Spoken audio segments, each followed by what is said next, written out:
सूर्य और ग्रहों के सपोर्ट से यहां पर से लाइट छोड़ेगा, यहां से लाइट एमिट करेगा। तो दूसरे भाव में क्योंकि सूर्य के नजदीक है वहां लाइट पड़ेगी ही पड़ेगी। दूसरे का असर चौथे में जाता है, वहां लाइट पड़ेगी पड़ेगी, क्योंकि सूर्य का भाव जो है नैसर्गिक पंचम है, वहां लाइट पड़ेगी पड़ेगी। दूसरे से छठे में त्रिकोण का संबंध है, वहां लाइट पड़ेगी पड़ेगी। सातवां कट जाएगा, आठवें में लाइट जा रही होगी, 10वें में लाइट जा रही होगी। अब बाकी के हाउसेस थोड़े से छुप जाएंगे, लगन पर लाइट पहुंच जाएगी क्योंकि लग्नेश है।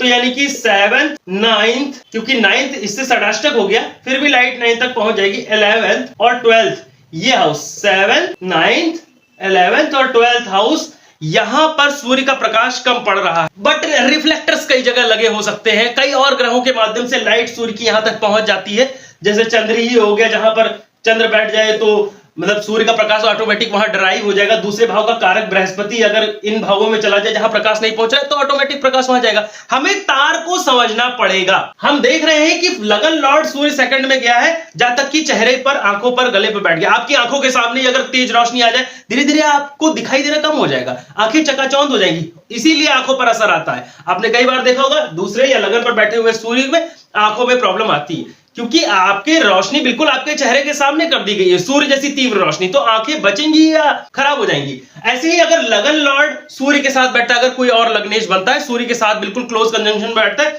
तो भी आंखों पे असर आता है। ये एक बहुत नॉर्मल साधारण से देखने का तरीका है।